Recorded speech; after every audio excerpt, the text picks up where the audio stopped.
अंग्रेजी में जिस शख्स के बयान को आप सुन रहे थे, नाम उनका रणबीर इलाहाबादिया है। यूट्यूब और इंस्टा पर मिलियंस में फॉलोअर्स हैं।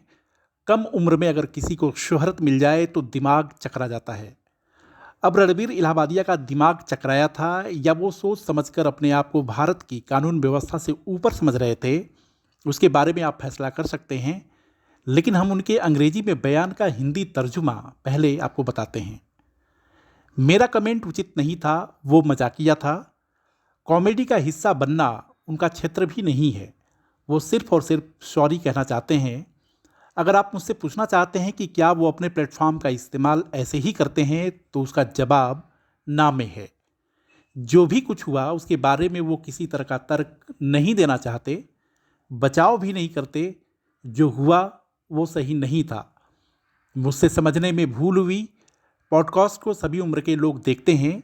परिवार उनके लिए अहम है।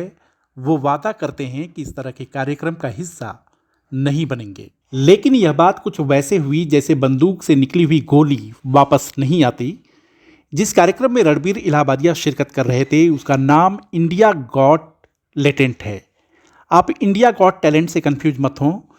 अब जब कार्यक्रम के नाम में लेटेंट है तो जाहिर सी बात है कि किसी भी कंटेस्टेंट से या गेस्ट से उसके अंदर छिपी प्रतिभा की बात होगी। लेकिन लेटेंट की पहचान माता पिता के फिजिकल होने के बारे में हो, माँ के प्राइवेट पार्ट से हो, तो किसी का भी हैरान होना स्वाभाविक है। रणबीर इलाहाबादिया के बारे में लोग कहते हैं कि वो जेन जी को पसंद है। लेकिन सबसे पहले आवाज़ वहीं से उठी कि आखिर रणबीर इलाहाबादी को हो क्या गया है। यानी कि हमला चौतरफा था। अब जब यह मामला आगे बढ़ा तो सियासी बाजार में भी गर्मी आई।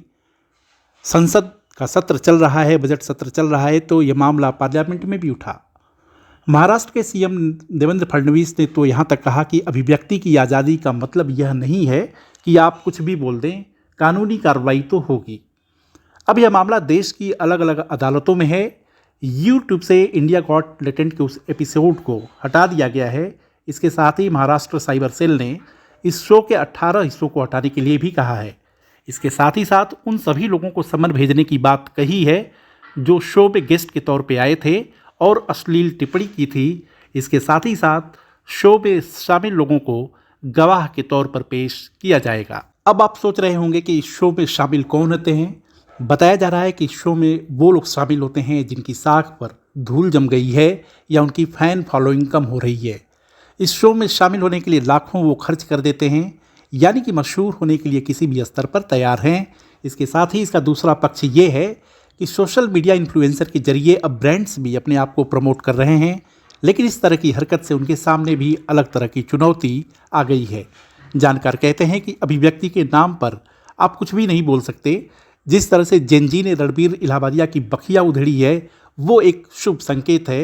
इंस्टा पर जिस तरीके से आप रील देखते हैं, लोग उल जुलूल बात करते हैं, लोगों को कहीं मर्यादा भूल चुके हैं या उसकी लिमिट को क्रॉस कर चुके हैं, कम से कम उनको एक सबक जरूर मिलेगा।